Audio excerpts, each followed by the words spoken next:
सखी सहेली।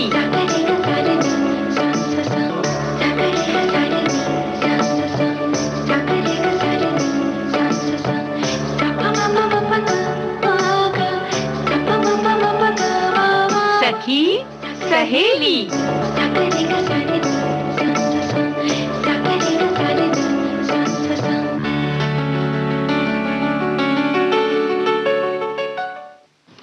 सभी सखियों सहेलियों को मंजू द्विवेदी और रेणु चतुर्वेदी का नमस्कार। रेणु जी, बदलाव जीवन का नियम है, सच में? बिल्कुल। हमारे घर की परिस्थितियों में बदलाव आता है, मन के विचारों में बदलाव आता है, प्रकृति की तरफ नजर डाले तो वहां बदलाव आता है, और इन बदलावों को हमें सहज रूप से अपनाना चाहिए, अपनाना पड़ता है। बिल्कुल।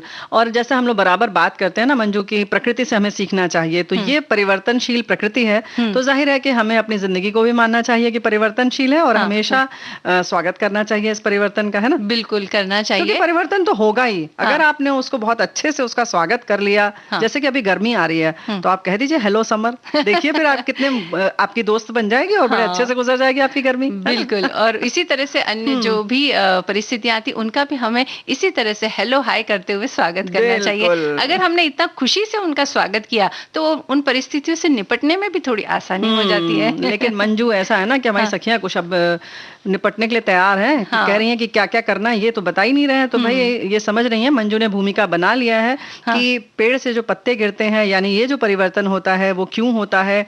वहीं कुछ टिप्स और भी देंगी कि नींबू का उपयोग कैसे किया जाए। हाँ, गर्मी आ गई और गर्मी में नींबू जो है बहुत महत्वपूर्ण भूमिका निभाता है सेहत को ठीक ठाक रखने में।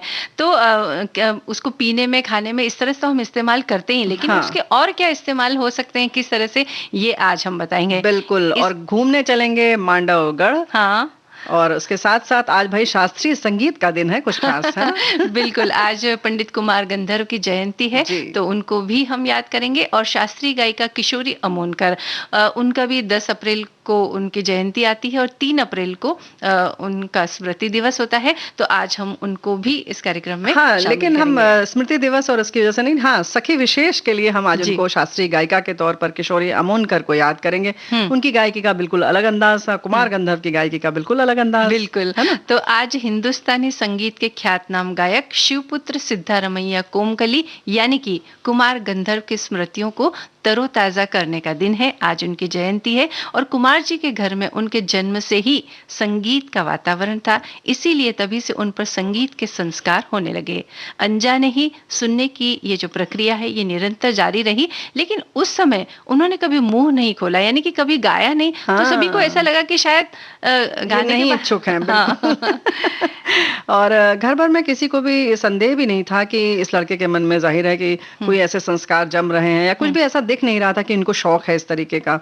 और ऐसी स्थिति में एक दिन उम्र के 6ठे वर्ष में, जैसे कि कहते हैं ना कि एक नमी वाली जमीन हो, जहां पर एक अंकुर, अगर आपने कोई बीज डाल दिया और वो अंकुर की तरह बाहर आ जाए अंकुरित होकर, कुछ ऐसा ही हुआ कि बस नमी वाली भीनी भीनी गीली जमीन थी और उस मिट्टी से एक अंकुर बाहर आया, और वैसे ही कुमार जी भी एकदम से गाने लगे।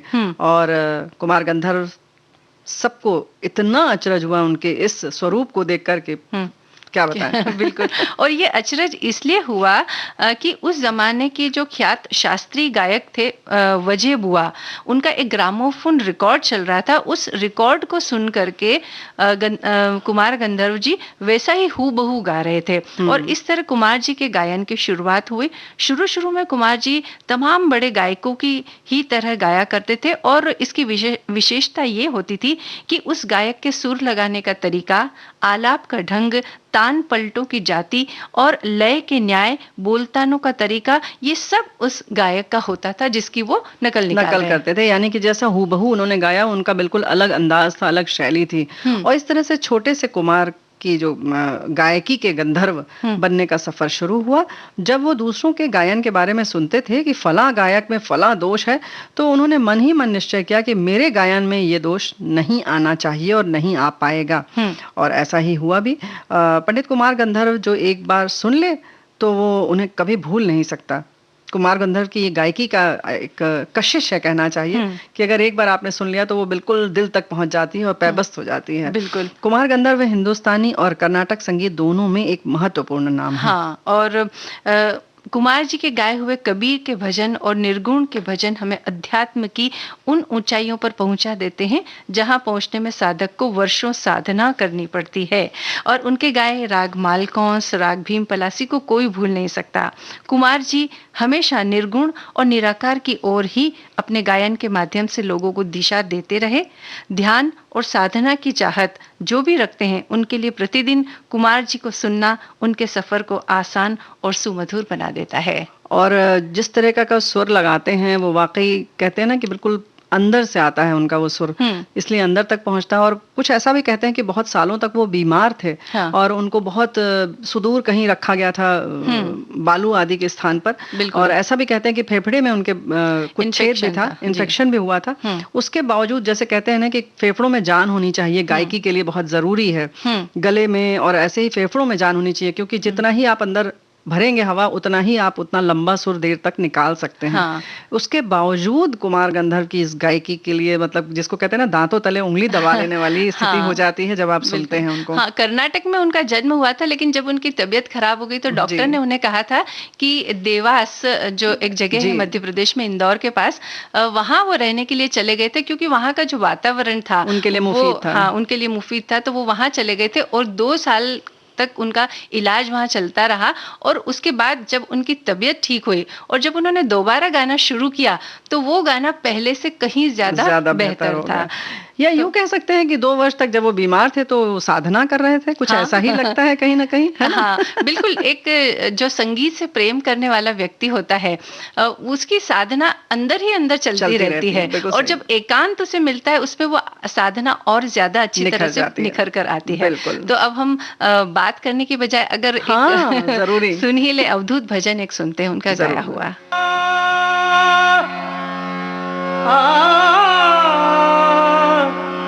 उड़ जाएगा, उड़ जाएगा, उड़ जाएगा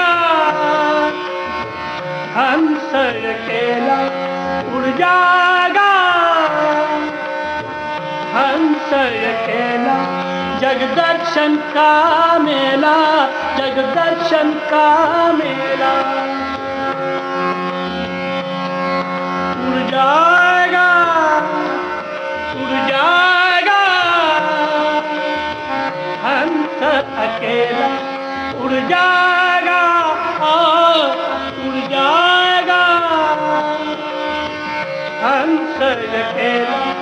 जगदर्शन का मेला, जगदर्शन का मेला। जैसे पात गिरे तरवर के, जैसे पात गिरे तरवर के, मिलना बहुत दुहेरा, मिलना बहुत दुहेरा। ना जानू किधर गिरेगा, ना जानू किधर गिरेगा। लग गया पवन का रेला, उड़ जाएगा, उड़ जाएगा, उड़ जाएगा हंस अकेला, उड़ जाएगा।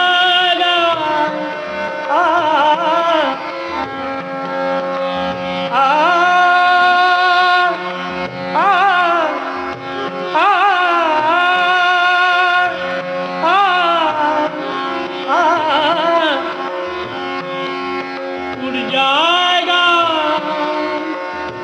हंस अकेला।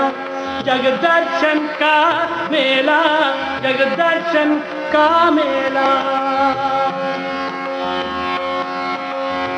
जैसे पात गिरे तरवर के, जैसे पात गिरे तरवर के, मिलना बहुत दुहेरा, मिलना बहुत दुहेला, ना जानू किधर गिरेगा, ना जानू किधर गिरेगा, लगा पवन का रेला, उड़ जाएगा, उड़ जाएगा हंस अकेला, हंस अकेला, जगदर्शन का मेला, जगदर्शन का मेला। जब होवे उमर पूरी, उमर पूरी, जब होवे उमर पूरी, जब छूटेगा हुक्म दूरी, जब छूटेगा हुक्म दूरी, जम के दूत बड़े मजबूत, जम के दूत बड़े मजबूत, जम से पड़ा झमेला, उड़ जाएगा, उड़ जाएगा हंस अकेला, हंस अकेला, जगदर्शन का मेला, जगदर्शन का मेला। दास कबीर हर के, दास कबीर हर के गुण गावे, गावे, दास कबीर हर के गुण गावे, वाहर को पारन पावे, वाहर को पारन पावे, गुरु की करुणी गुरु जाएगा, गुरु की करुणी गुरु जाएगा, चेले की करनी चेला, उड़ जाएगा, उड़ जाएगा, आ, आ, उड़ जाएगा हंस अकेला, उड़ जाएगा हंस अकेला, जगदर्शन का मेला, जगदर्शन का मेला, उड़ जाएगा।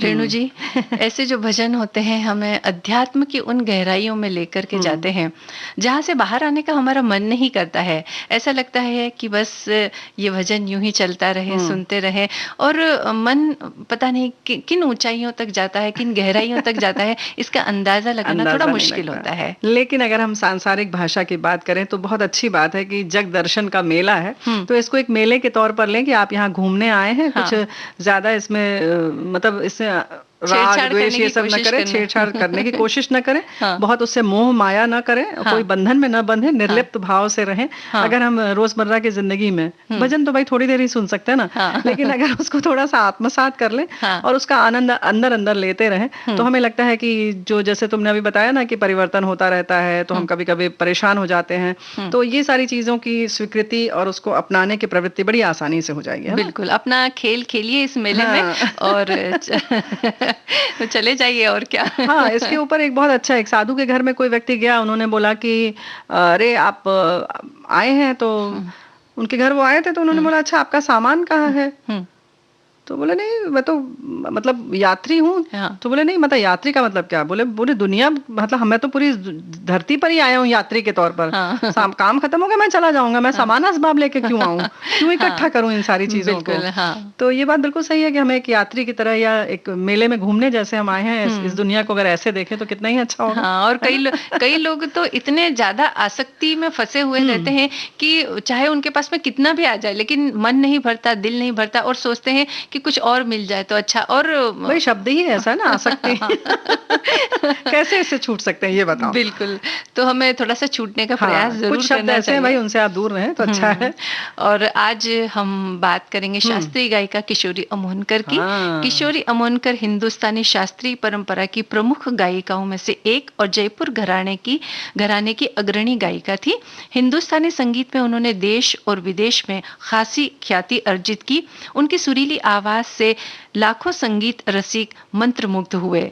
ख्याल, मीरा के भजन, राग मांड और राग भैरवी की बंदिश बाबुल मोरा नहर छूटल जाए पर उनका जो गायन है वो जैसे संगीत रसिकों के दिलों पर अंकित हो गया है। उनकी गायकी के चहेते तो हैं ही, लेकिन वे गायन के अलावा एक श्रेष्ठ गुरु भी थीं। उनके शिष्यों में मानिक भिड़े, अश्विनी देशपांडे भिड़े और आरती अंकलीकर जैसी जानी मानी गायिकाएं हैं। बिल्कुल। किशोरी अमोनकर का जन्म, जैसा कि तुमने पहले ही बताया मंजू, की 10 अप्रैल को हुआ था, 1931 वो था सन। और उनकी माँ का नाम मोद्यूबाई कुर्दोकर, जो एक खुद अच्छी शास्त्रीय गायिका थी। इसीलिए जाहिर है कि उनके बचपन से उनके पास आया और उसी ओतप्रोत शास्त्रीय संगीत के वातावरण में ही वो पली बढ़ी। जाहिर है कि उनको बहुत ज्यादा, कहते हैं ना, शुरुआती दौर में सीखने की जरूरत नहीं पड़ी, चलते फिरते उन्होंने सुन लिया और इस तरह से जो राग रागिनियां थी वो कानों में पड़ती रहीं। बिल्कुल। और एक बीज पड़ता रहा और उनकी माँ ही उनकी पहली गुरु, और इसके बाद अन्य गुरुओं से भी उन्होंने तालीम पाई। और किशोरी अमोनकर हिंदुस्तान के प्रसिद्ध घरानों में से एक जयपुर अतरौली घराना या अलादिया खां घराना से ताल्लुक रखती थी। उनकी माँ ने 10 साल तक अलादिया खां साहब से प्रशिक्षण प्राप्त किया था। और किशोरी अमोनकर ने अपनी माँ से इस घराने की विशेषताएं जैसे कि छोटी बंदिशें, खुली आवाज की गायकी और वक्र तानों की बारीकियां सीखी। वो सिर्फ इसी घराने से बंधी नहीं रही, बल्कि कई घरानों में उन्होंने संगीत साधना की।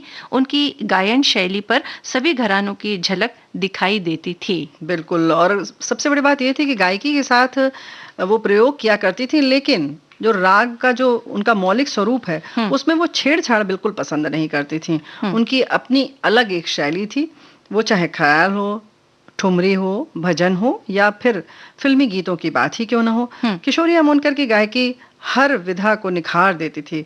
ख्याल गायकी में उन्हें एक महारत हासिल थी। बिल्कुल।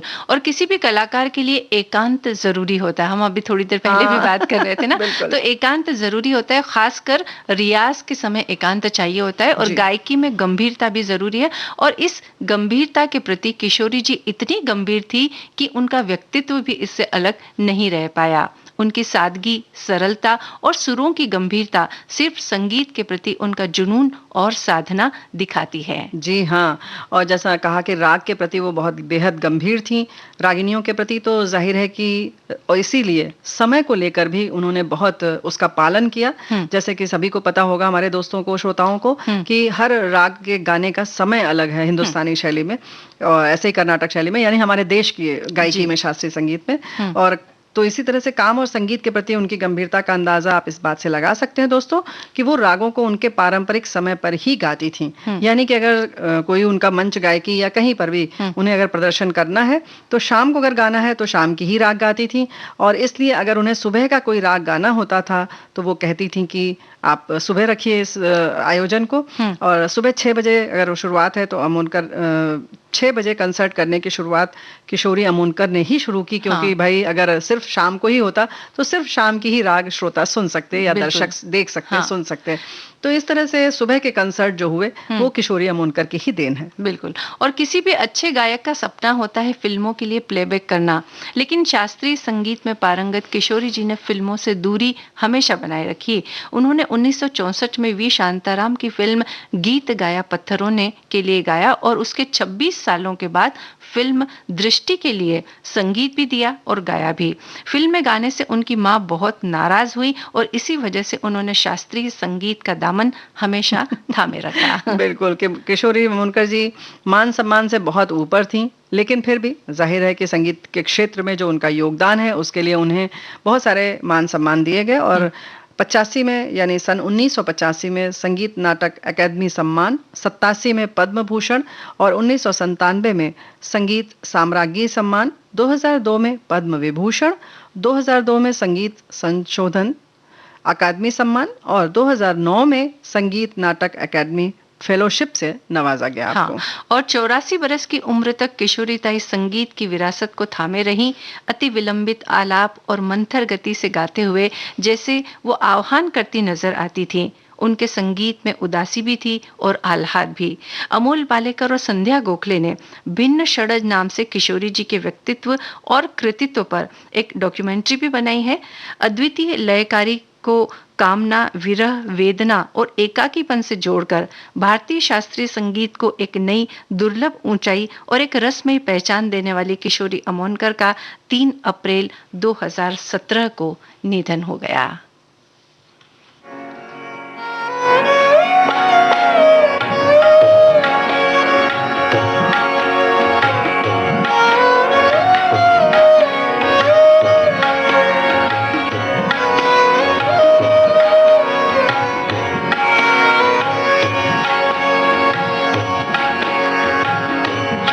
माने दरस दिया सुख होए,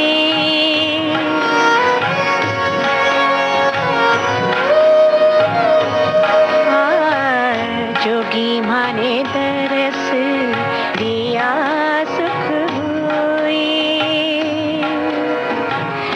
ना तरी दुख जग माहे जिबड़ो,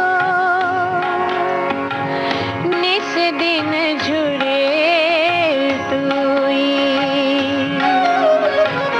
जोगी माने दरस दिया सुख होए,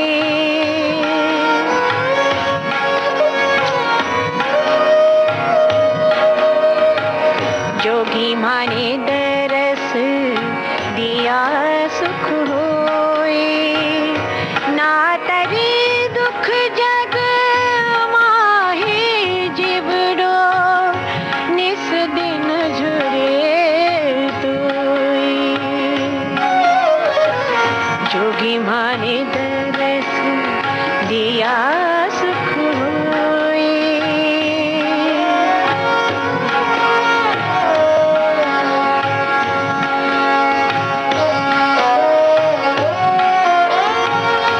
दरस दीवानी भई बावरी, दरस दीवानी भई बावरी, डोली सब ही देश,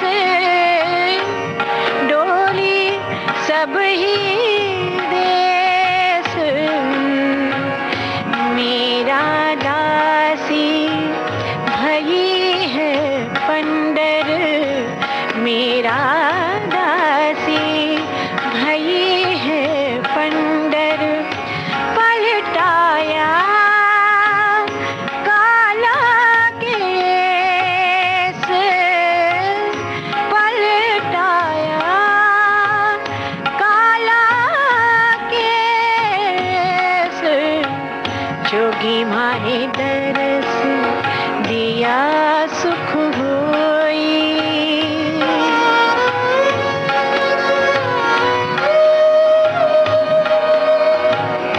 ना तरी दुख जग माहे जिबड़ो, निस दिन झुरे तोई,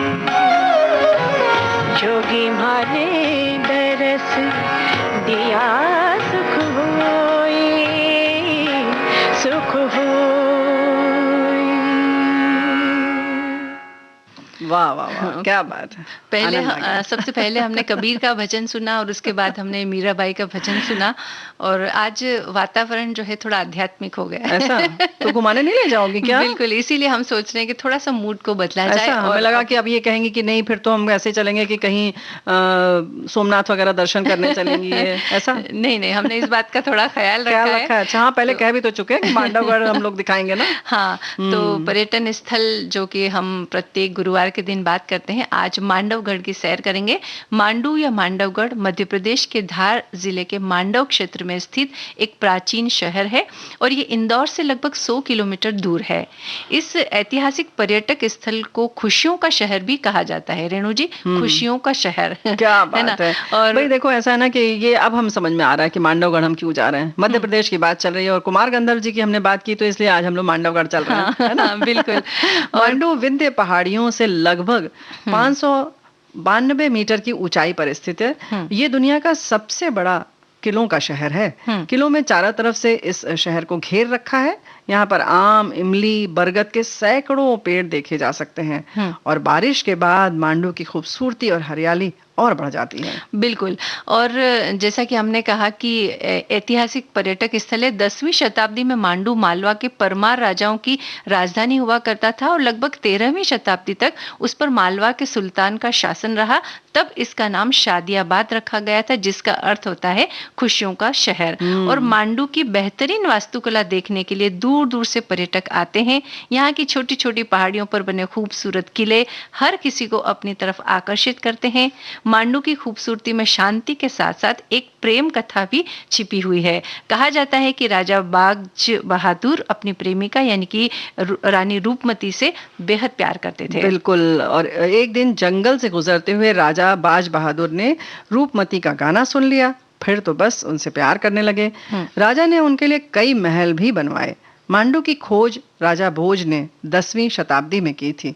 15वीं शताब्दी में जब यहाँ मालवा का शासन शुरू हुआ, तब यहाँ बहुत सारे महल बनवाए गए, जैसे जहाज महल, हिंडोला महल, रूपमती मंडप। मांडू का इतिहास वृहद साम्राज्य की कहानी कहता है।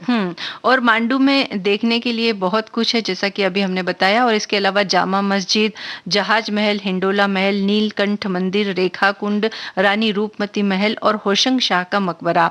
होशंग शाह का मकबरा और मस्जिद अफगान वास्तुकला के बेहतरीन उदाहरण है। और जहाज महल में ऐसा लगता है मानो कोई जहाज पानी में तैर रहा हो। 2 झीलों के बीच में बना ये सुंदर महल सभी को चकित कर सकता, यानी बीच में महल है और एक झील इस तरफ है और एक झील इस तरफ है। तो जब आप दूर से एक वृहद नजारा इसका देखते हैं तो हमें ऐसा लगता है कि पानी के बीच में कोई एक जहाज खड़ा हुआ है। इस तरह का एक आभास होता है। सबकी अपनी अपनी खूबी है। ऐसे ही अगर हिंडोला महल की बात करें तो इसकी दीवार एक तरफ से झुकी होने के कारण ये महल बिल्कुल एक झूले की तरह लगता है। रेखा कुंड मांडू के लिए एक खास झील है और ये झील नर्मदा के पानी से भरी हुई है। कहा जाता है कि रानी रूपमती इस शर्त पर बाज बहादुर से विवाह के लिए तैयार हुई थी कि वो नर्मदा का पानी मांडू जरूर लेकर आएंगे। हाँ, और रेखा कुंड इस शर्त को पूरा करता है। रूपमती महल रेखा कुंड के किनारे बनवाया गया था।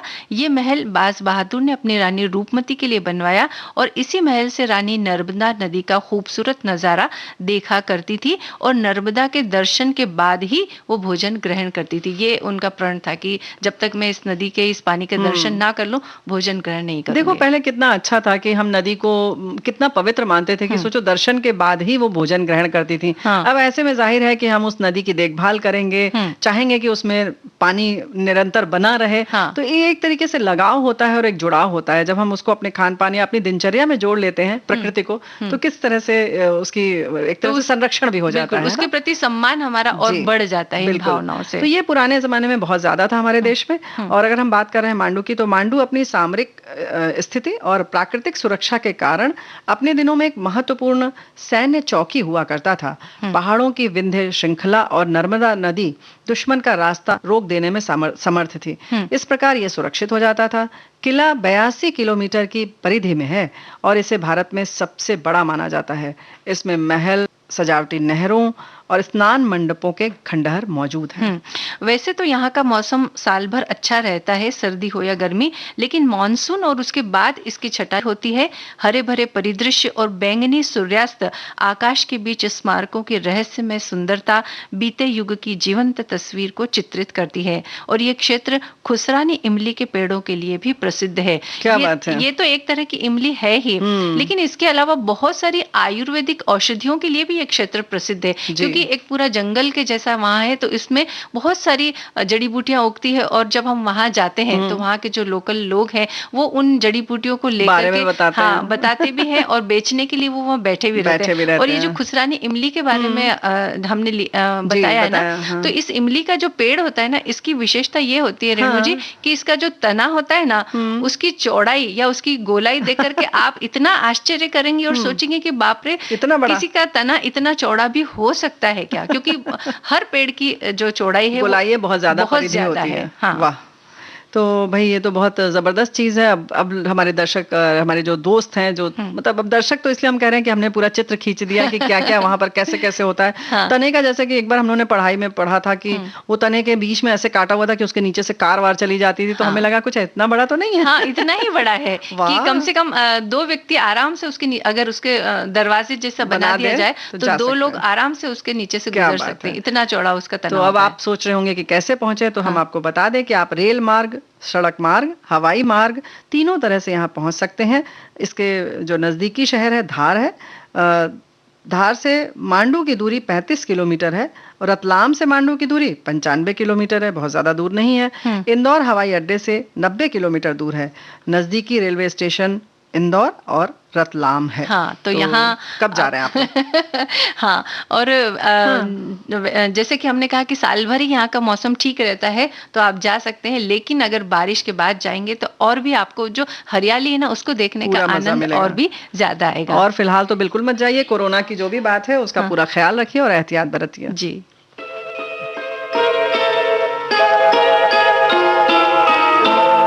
एक शहंशाह ने बनवा के हंसी ताजमहल, सारी दुनिया को मोहब्बत की निशानी दी है।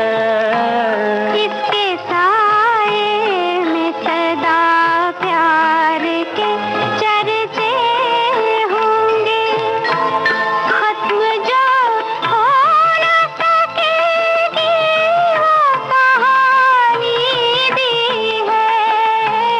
एक शहंशाह ने बनवा के हंसी ताजमहल।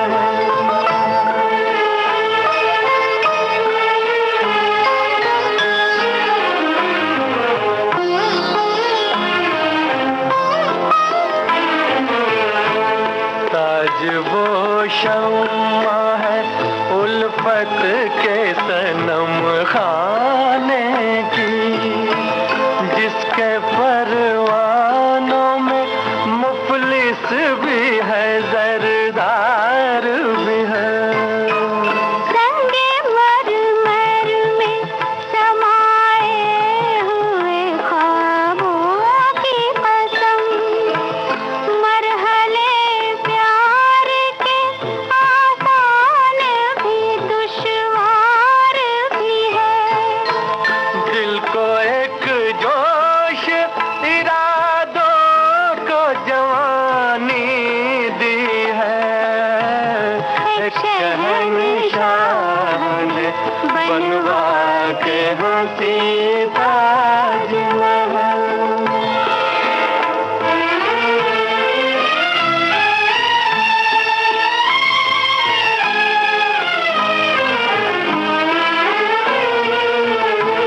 ताज एक जिंदा तस्वीर है किसी शायर का, इसका अफसाना हकीकत के सिवा कुछ भी नहीं।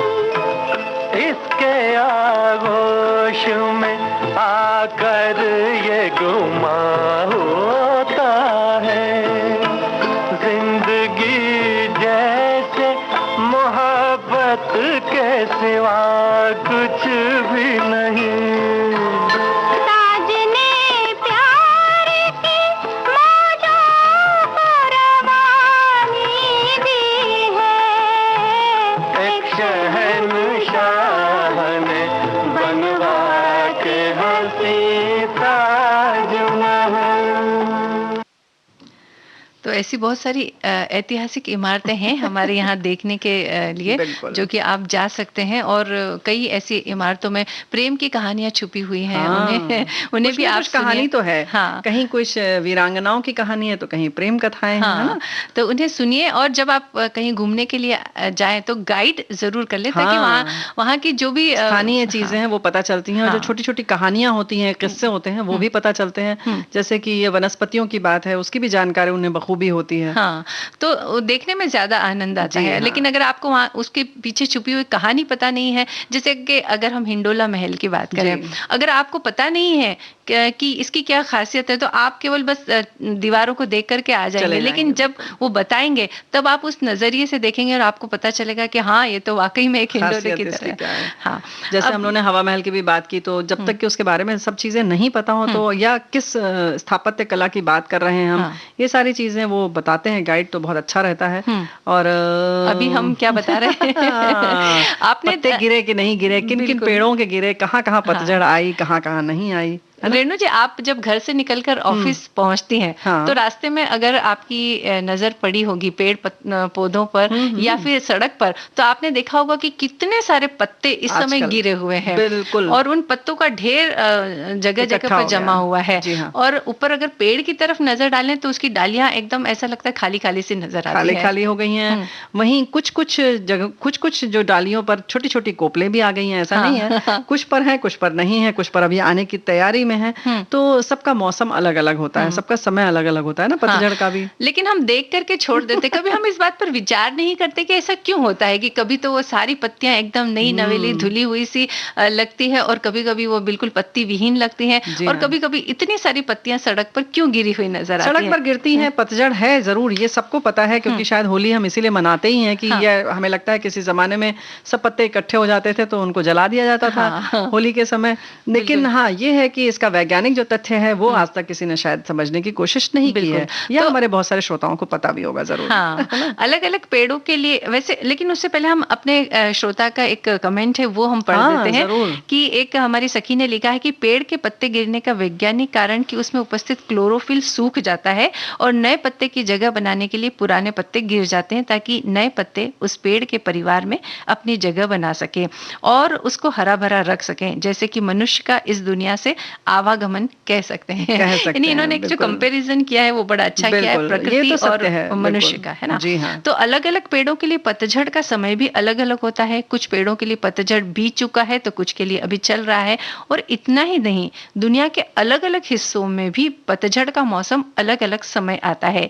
कहीं सितंबर से नवंबर तक, तो कहीं फरवरी से मई तक चलता है, यानी अलग अलग पेड़ों के लिए और अलग अलग अलग-अलग समय, हाँ। बिल्कुल। तो अब सवाल ये उठता है कि आखिर पेड़ अपनी पत्तियों को गिराते क्यों हैं या खिराते क्यों हैं? जी क्या हाँ। इससे उनको कोई फायदा होता है, या बस ये ऐसे ही कुछ चलता रहता है? नहीं, ऐसा नहीं है। गर्मियों से पहले जो पतझड़ होता है, पेड़ अपनी पत्तियों को आने वाली गर्मी के लिए सूखे दिनों में पानी बचाने के मकसद से गिरा देते हैं।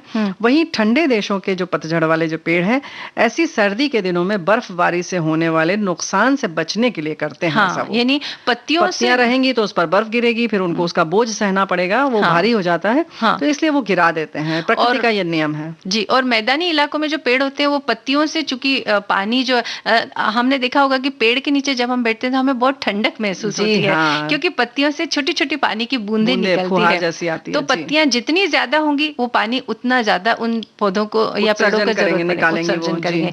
इसलिए चूंकि गर्मी में पानी की कमी हो जाती है तो वो पत्तियों को खिरा देते हैं। जी। और पत्तियों के गिरने की शुरुआत उनके पीले पड़ने से होती है, और हम जानते हैं कि पेड़ अपना भोजन पत्तियों से बनाते हैं। जब पत्तियां गिरने लगती हैं तो भोजन निर्माण की प्रक्रिया भी रुक जाती है।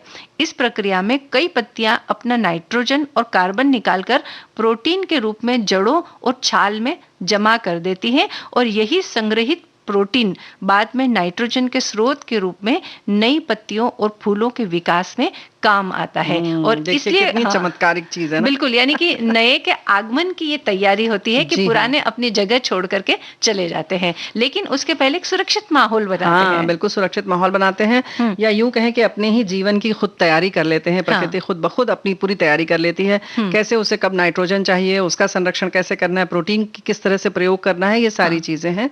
और इसके साथ साथ ये भी देखा गया है कि पतझड़ वाले पेड़ तभी फूलते हैं जब वो पत्ती विहीन अवस्था में होते होते हैं, कुछ ऐसे भी होते हैं। जैसे अगर अमलताश की हम बात करें तो बिल्कुल उसमें पत्तियां दिखती ही नहीं है, हाँ। केवल फूल ही फूल दिखता है। पीले फूल के गुच्छे। पीले फूल के गुच्छे क्या, बल्कि ऐसे तो लगता है कि वो झाड़ फानूस जैसा लटक रहा हाँ। है। बहुत सुंदर लगता है। बहुत और सुंदर। पत्तियां उसकी पीली पीली ऐसे लटकती हैं, डंडी दिखती ही नहीं है। हाँ। लगता है सब हवा में है। बिल्कुल। और जब मई के महीने में रेणु जी बहुत ज्यादा गर्मी होती है और तभी उस निकलता समय है। अगर आप अमलतास के पेड़ के पास से गुजरे और उसके जो जैसा कि आपने झूमर कहा हाँ, उसको, बिल्कुल झूमर तो लगता उस झूमर को अगर हम देखते हैं ना तो आंखों को इतना सुकून मिलता है उस समय, और ऐसा लगता है कि गर्मी गायब हो गई है बिल्कुल। और एकदम सुकून वाला माहौल आ सुकून गया। वाला माहौल है। ऐसे ही सेमल है, टेसू है। क्यों अमलतास के साथ साथ अगर हम बात करें गुलमोहर की, हाँ, तो उसका गुलमोहर भी की- अलग मजा है। एक पीला एक लाल फूल हो हाँ। तो कितना सुंदर लगता है, उसका केसर का रंग कितना खूबसूरत होता है। तो खैर अगर हम बात करें तो सेमल का भी जो पेड़ है उसमें केवल फूल फूल दिखाई देते हैं और पत्तियां बिल्कुल गायब हो जाती हैं। टेसू में भी यही हाल होता है। हाँ। पत्तियां नहीं होने से फूल दूर से दिखाई देते हैं और इससे फायदा कीट पतंगों को हो जाता है, क्योंकि उन्हें बड़ी आसानी से दिखता है। पंछी भी उनकी ओर ज्यादा आकर्षित होते हैं और इस तरह से कीट पतंगे पंछियों से होने वाले जो परागकण की संभावना बढ़ जाती है हाँ। और वो इधर से उधर ले जाते हैं। बिल्कुल। और इससे जो है इनकी प्रजाति को बढ़ने में सहायता मिलती है। बिल्कुल। और कई पेड़ जो होते हैं वो सदाबहार होते हैं, उनमें पतझड़ नहीं होता है। जैसे कि चीड़ का वृक्ष हो गया, देवदार के वृक्ष हो गए, ये बड़े विशाल वृक्ष होते हैं और इनमें पतझड़ होता नहीं है, 12 महीना पत्तियां होती, लेकिन इसका खामियाजा भी इनको भुगतना बिल्कुल। पड़ता है। जैसे कि कुछ पेड़ जो कि सदाबहार होते हैं उसमें बर्फबारी के दौरान उनकी ऊपरी जो शाखाएं होती है वो बर्फ के टूट गिरने से जाती टूट हैं। जाती है। अगर वहां पत्तियां नहीं होती तो उनके टूटने की संभावना नहीं नहीं होती। होती। और जब दूसरे पेड़ों में पतझड़ हो जाता है तब जो शाकाहारी प्राणी होते हैं उनको पेड़ों की पत्तियों पर जो निर्भर रहते हैं तो वो इन्हीं को खा लेते हैं, जो कि सदाबहार होते हैं। जैसे कि जी चीड़ हाँ। और देवदार की हमने बात की, जो तो पहाड़ों पर ज्यादा होते हैं हाँ, ना, चीड़ तो फिर वो देवदार। इन पर आश्रित हो जाते हैं और इस तरह सदाबहार पेड़ों का पेड़ों पर दोहरा दबाव पड़ जाता है। तो ये तो प्रकृति की बात है, लेकिन इससे जुड़ी हुई एक गजल है हाँ। कुंवर बेचैन की, उसमें 2-4 पंक्तियां पढ़ना चाहते हैं। बिल्कुल। मंजू, कुंवर बेचैन बहुत अच्छे गीतकार हुए और उन्होंने बहुत लिखा है। उन्होंने लिखा था कि चोटों पर चोट देते ही जाने का शुक्रिया। किस तरह से सकारात्मक भाव है इसमें। हाँ। चोटों पर चोट देते ही जाने का शुक्रिया, पत्थर को बुत की शक्ल में लाने का शुक्रिया, जागा रहा तो मैंने नए काम कर लिए, ए नींद आज तेरे न आने का शुक्रिया। वाह, क्या और ये बात है। पत्तों की बात पर देखो, सूखा पुराना जख्म, सूखा पुराना जख्म नए को जगह मिली, सूखा पुराना जख्म तो नए को जगह मिली, स्वागत नए का और पुराने का शुक्रिया। वाह, क्या बात है। जिंदगी का पूरा सार छिपा हुआ है इन फलसफा है पंक्तियों में। जी हाँ। पूरा फलसफा है। अगर आप इन पंक्तियों को थोड़ा सा गहन विचार विमर्श करें तो पाएंगे कि यही जीवन का सार है, यही सब कुछ है, बाकी सब मिथ्या है। बिल्कुल।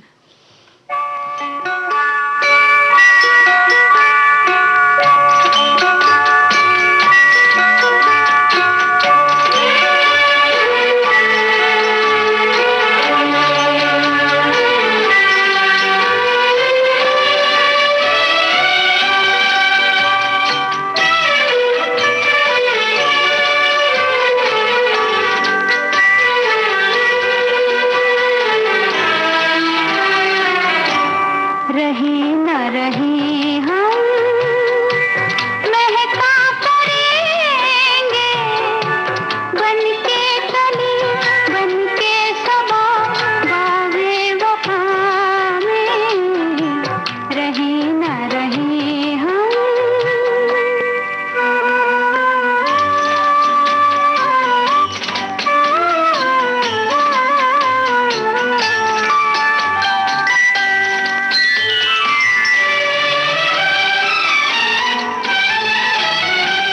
मौसम कोई हो इस चमन में, रंग बनके रहेंगे हम खिरामा, चाहत की खुशबू यूं ही जुल्फों से उड़ेगी, खिजा हो या बहार, यूं ही झूमते और खिलते रहेंगे, बनके कली बनके सबा बावे वफा में, रहे न रहे हम महका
जीवन तो ऐसा ही होना चाहिए रेणु जी के, रहें या ना रहें, हाँ। लेकिन सबके दिलों में महका करे, यही जो है जीवन की सार्थकता है। सार्थकता है ना। हाँ। कल हमारी एक सहेली बड़ी दुखी थी, अच्छा। और हमने उनसे कहा था, तो इन्होंने लिखा कि धन्यवाद, आपने कल जो बातें कही मुझे बहुत प्रभावित कर गई। लेकिन हमने इनसे कल कहा था कि भाई आज चाय के संग क्या नाश्ता बनाकर बैठेंगे, ये बताइएगा। हाँ। तो अब ये लिख रही हैं कि सच है कि आप सब मेरा एक अनमोल परिवार है, लेकिन आपने कल चाय बनाकर रखने का कहा था, पर हम तो चाय पीते ही नहीं, और गर्मी भी बढ़ गई है, तो मैं आपके लिए नींबू का गुड़ मिलाकर ठंडा ठंडा शरबत बनाया है। हाँ। अब बताइए आप कब पीने आ रही हैं? भाई आपने कहा तो समझिए हमने पी लिया। बिल्कुल, हम तो नींबू की जो शरबत की ठंडक है उसको बस यहाँ स्टूडियो में महसूस कर रहे हैं और कर रहे हैं। और बहुत अच्छा इन्होंने लिखा है, इसका हर भाग उपयोगी है। शिकंजी, नींबू पानी, अचार, सलाद में इसका खास स्थान है। नींबू का गर्म दाल चावल डालकर खाएं, क्या मजा आ जाता है। नींबू के छिलकों को सुखाकर जलाने से मच्छर भाग जाता है। बाल चेहरे को निखारने में सहायक है। बीज इकट्ठा करके इसका चिकना पाउडर बनाकर किसी भी हेयर ऑयल में मिला लें, तेल में, और फिर जो अपने बालों की जड़ों में लगा लें। एक दिन बाद बाल धो लें तो गंजेपन से मुक्ति मिल जाती है। हाँ। भाई ये तो बड़ी अच्छी बात आपने बताई। हम और क्या बताएं रेणु जी, हमारे श्रोताओं ने नहीं, अभी भी हमारे पास बहुत सारी चीजें हैं। चलिए एक और श्रोता ने क्या लिखा है वो भी हम पढ़ लेते हैं कि नींबू में साइट्रिक एसिड और विटामिन सी का भाग होता है। नींबू सेहत के लिए बेहद फायदेमंद साबित हुआ है, खासकर सर्दी जुकाम में उपयोगी है, और चमड़ी को तरोताजा बनाए रखने का गुण है इसमें, और हर रोज खाने में या शरबत के रूप में भी ले सकते हैं, और लेकिन इसमें चीनी का उपयोग कम करें, गुड़ के साथ उपयोग करें तो फायदेमंद होगा। और नींबू का अचार भी बनाकर खा सकते हैं। और आज जो कोरोना की बीमारी जो यहाँ फैली हुई है उसमें भी हमने कहा है कि जब वो काढ़ा बनाते हैं तो उसमें भी नींबू का उपयोग करने के लिए कहा गया है। तो और विटामिन सी के लिए भी जो है हमारी रोग प्रतिरोधक क्षमता बढ़ाने में सहायक होता है। हाँ। तो वहीं दिन की शुरुआत भाई हम कर सकते हैं नींबू के साथ, यानी कि दिन की शुरुआत में अगर नींबू लेना है, हल्के गर्म पानी में नींबू डालकर ले लें निचोड़कर, और दिन की शुरुआत करें, आप खुश भी रहेंगे। और अगर आप चाहें तो इसमें थोड़ा, भाई अभी शक्कर और गुड़ की बात हो रही, तो शहद मिला सकते हैं आप सुबह। शहद मिलाने से ये फायदा होगा कि आपकी पाचन शक्ति नींबू की वजह से बढ़ेगी, और ये गुनगुने पानी में नींबू और शहद जो है वो वजन भी कम करने में सहायक होगा, और संक्रमण की संभावना भी कम कर देता है, और शरीर को हाइड्रेट करता है, यानी कि पानी की जो मात्रा है वो बराबर रखता है। तो इसमें मौजूद एंटीऑक्सीडेंट और विटामिन सी शरीर की रोग प्रतिरोधक क्षमता बढ़ाते हैं, और डिटॉक्स भी करने में सहायक होता है, या जो भी थोड़े बहुत विषाणु वगैरह हमारे शरीर में है वो भी उड़ जाएंगे, और गायब हो जाएंगे। बिल्कुल, गर्मी में नींबू का उपयोग बढ़ जाता है क्योंकि इसके जो गुण होते हैं उसी की वजह से बढ़ा लेना चाहिए। अगर नहीं भी बढ़ा है तो आप बढ़ा लीजिए, है ना। और इसके अलावा यदि खाने और पीने में तो हम इसका इस्तेमाल करते ही हैं, लेकिन इसके अलावा और क्या इसके उपयोग हो सकते हैं वो भी हम अपनी सखियों को बताते हैं कि चींटियां दूर करने में भी इसका उपयोग है। हाँ, बीज का पाउडर लगा देना चाहिए, नहीं बताते हैं ना अभी। तो जो हम पीने के लिए शरबत बना लेते हैं या सब्जी में डाल लिया, जो भी उसका उपयोग किया, लेकिन उसके बाद उसके जो छिलके बच जाते हैं उसमें क्या गुण होते हैं। देखिए, छिलकों को पानी में तब तक आप उबालें, यानी थोड़ी देर उसको पानी में डाल करके उबालने के लिए रख दें, और तब तक उबालें जब तक कि पानी हल्के पीले रंग का ना हो जाए, यानी उसकी जो चमड़ी आ जाए उसमें, उसकी जो चमड़ी पीले रंग की होती है उसका असर उसमें आ जाता है। अब इस पानी में थोड़ा सा लिक्विड सोप मिला दें, है ना, जो भी घर में हो, जैसे बर्तन साफ करने के लिए हम लिक्विड सोप रखते हैं घर में, वो मिला दें, और इस मिश्रण को स्प्रे बोतल में भरकर उन जगहों पर छिड़क दें जहां से चींटियां या कीड़े मकोड़े आते हैं। ऐसा करने से चींटियां वहां से नहीं आएंगी, भाग जाएंगी। और ये समस्या खास तौर पे जो लोग पौधों से बड़े प्रेम करते हैं, अपनी बालकनी में अपने घर में पौधे लगाते हैं, तो अक्सर होता ये है कि पौधों गमले के नीचे नमी रहती है, वहां चींटियां आ जाती हैं, चींटियां हो जाती है, और चींटियां धीरे धीरे धीरे करके उस पौधे की जड़ों को खा जाती है। और हम सोचते हैं, ऊपर से हम देख करके ये सोचते हैं भाई हम तो इसमें खाद भी दे रहे हैं, पानी भी दे रहे हैं, फिर क्या बात है कि ये पौधा सूखता जा रहा है। लेकिन जब गमला उठा करके देखते हैं तो पता चलता है वहाँ चींटियों का झुंड होता है। तो ऐसी जगह पर आप इसे डाल सकते हैं। और अगर आप लिक्विड सोप नहीं है जैसे अगर आपके पास, तो उसमें थोड़ा सा साबुन का पाउडर भी डाल सकते हैं उबालते समय, तो वो उसमें मिल जाएगा। और इसी के साथ साथ भाई माइक्रोवेव भी हम साफ कर लेते हैं इससे, है ना, कि इसको बहुत कम समय में इससे आराम से साफ किया जा सकता है। माइक्रोवेव सेफ जो होता है उसमें बाउल में आधा कप पानी रख दें, और इसमें आधा चम्मच बेकिंग सोडा और आधा नींबू का रस निचोड़ दें, और 4 मिनट के लिए माइक्रोवेव कर दें उसको, यानी कि उसमें माइक्रोवेव ऑन कर दें 4 मिनट के लिए, है ना। और उसके भाप से सारी गंदगी उसकी जो है वो ढीली पड़ जाएगी, यानी कि गलने लगेगी। और फिर उसके बाद आप सूखे कपड़े से उसको पोंछ दें। बस माइक्रोवेव साफ ही केवल नहीं होगा बल्कि महक उठेगा, और नींबू की खुशबू तो वाकई बड़ी अच्छी होती है। हाँ। और यही काम आप फ्रिज के लिए भी कर सकती हैं। फ्रिज के लिए आपको गर्म नहीं करना है, माइक्रोवेव नहीं है, आप उसको ऑन मत करिएगा, फ्रिज तो आपकी ऑन रहेगी। हाँ, उसमें आधा कटा हुआ नींबू रख दें, तो आप उसमें कोई भी जो दुर्गंध होगी, जैसे प्याज आदि रख दो कटा हुआ, तो उसमें महक आ जाती है। या आप किसी वजह से आपने कोई फल, आजकल जैसे तरबूज, खरबूजा आ रहा है, खरबूजा अगर आपने रख दिया तो खरबूजे की तो खुशबू पूछिए मत क्या बात है। हाँ। तो इस सब को हटाने के लिए आप ऐसे कटा हुआ नींबू आधा रख सकती हैं। हाँ, किसी और तस्वीर में। फ्रिज के अंदर चूंकि हमेशा नमी बनी रहती है, जी। तो नमी की भी एक दुर्गंध अगर हम उसको बहुत दिनों हाँ। तक ऐसा ही रहेगा तो उसकी आने लग जाती है। तो आधा नींबू कटा हुआ उसमें हमेशा हमें रख ही देना चाहिए। तो जो नींबू होता है वो सारी दुर्गंध को सोख लेता सोख है। लेता है। तो 3-4 दिन के बाद उस नींबू को हटा दीजिए और दूसरा आधा नींबू काट करके रख देंगे, तो वो हाँ। एकदम फ्रेश एकदम हमने सोचा बना एक रख दिया तो भूल जाओ, ऐसा नहीं, ऐसा नहीं बदलते करना रहना है भाई। ठीक है, भूल जाने नहीं से तो सकते। नहीं। कुछ बातें ऐसी है जिन्हें भूलना ही ठीक रहता है, लेकिन यहाँ हाँ, भूलने यहाँ की पर बात नहीं कर रहे हैं। उसके साथ साथ हम हाथ भी साफ कर सकते हैं। हाँ, बिल्कुल। जैसे कि हम लहसुन काटते हैं, प्याज काटते हैं, और ऐसी दूसरी चीजों को काटने के बाद हाथ में बदबू आने लगती हाँ, है। हाँ। तो इसे हटाने के लिए हाथों पर नींबू के रस की 2-4 बूंदे लेकर के अगर हम रगड़ लें तो बदबू तुरंत चली जाएगी। और हाथ के जो नाखून होते हैं उनको चमकाने का भी ये काम करता है। यानी हाँ। महिलाओं के लिए भी ये फायदेमंद है। क्यों, उनके- पुरुष अपने नाखून भी चमका सकते हैं भाई। ये नहीं। मंजू केवल कह रही महिलाओं के लिए, लेकिन भाई हम अपने जो श्रोता बंधु हैं उनसे भी कहते हैं आप अपने नाखून आप भी चमका के रखिए। हाँ, लेकिन है सुंदरता ना? के प्रति महिलाएं ज्यादा जागरूक रहती हैं। नहीं, पुरुष जागरूक होंगे तो महिलाएं और उनको देखेंगी ना अच्छे हाँ। से कि हाँ भाई, बाजू में कोई बैठा है उसका भी हाथ चमक रहा है, तो आप ध्यान अगर रखिए। ऐसा होगा ना रेणु जी, तो सब पुरुष ये कहेंगे कि आज नींबू का शरबत मैं बनाता हूँ। हाँ, तो इसीलिए तो कह रहे हैं हम, और क्या समझ रही हो तुम? हाँ, तो इस तरह से आप इसका उपयोग कर सकते हैं। और इसके अलावा घर में अगर आपके फूलदान है तो जी। फूलों को ताजा बनाए रखने के लिए भी इसका उपयोग होता है। फूलदान के पानी में थोड़ा सा नींबू का रस और थोड़ी चीनी मिला देंगे तो फूल लंबे समय तक ताजा हाँ, रहेंगे। चीनी यानी कि बस चुटकी भर, ज्यादा नहीं, पता लगा 1 चम्मच डाल दिया, हाँ। है ना, बस 1 चुटकी। हाँ। जो सफाई की बात हो रही है हाथ में, इसके लिए एक और बात भी है कि नींबू का रस आप इसलिए भी लगा सकते हैं, जैसे कि आजकल अचार आदि डालना है, आपने चलाया हाथ से तो उसमें हल्दी का रंग लग जाता है, पीला पीला रंग, या आपने बालों में मेहंदी लगाई बिना दस्ताना पहने, तो वो जो मेहंदी का रंग लग जाता है हाथ में, हल्के से पीले पीले से हो जाते हैं, गंदे लगते हैं, आप नींबू का रस रगड़ लें, नींबू रगड़ लें, छिलका उसका मात्र, तो 2 मिनट में वो साफ हो जाता है ना। बिल्कुल।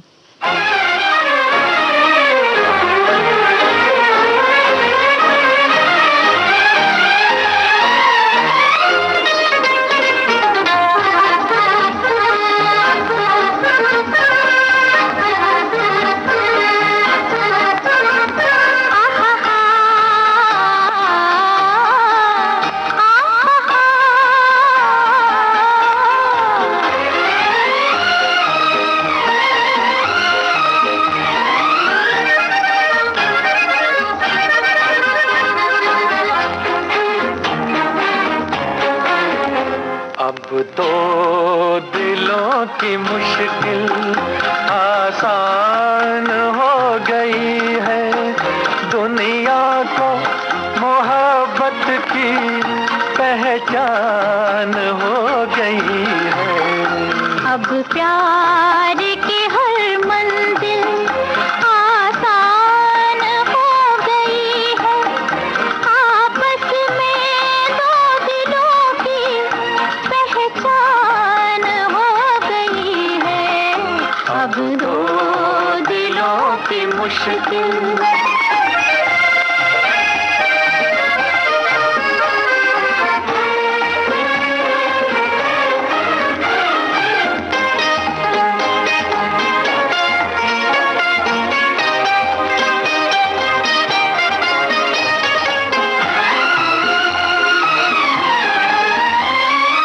इस रास्ते से गुजरा एक दिल कोई बेचारा, ना जाने किस अदा से तुमने उसे पुकारा, ऐसा किया इशारा कुछ सोच कर बेचारा, वो हो गया तुम्हारा।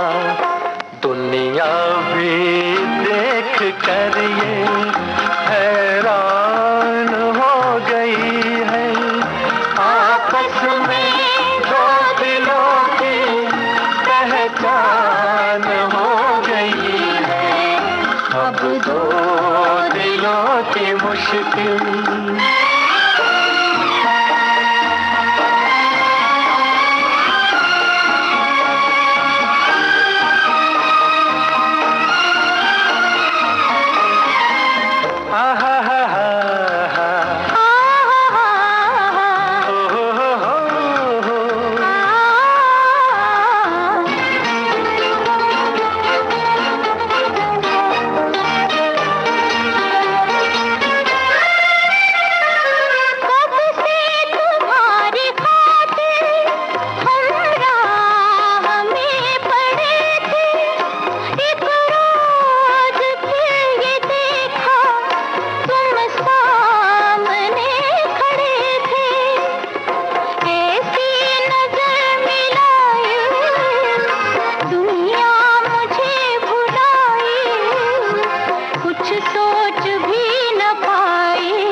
पहचान हो गई है।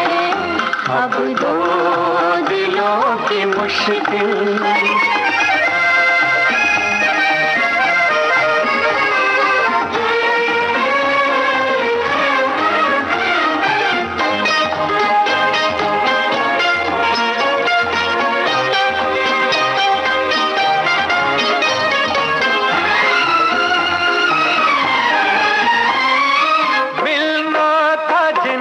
अब वो दीवाने मिल गए हैं।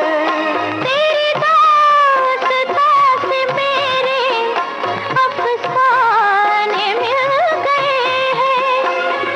अब एक ही कहानी, अब एक ही फसाना, अब एक ही तराना, दो जिस्म तो है लेकिन।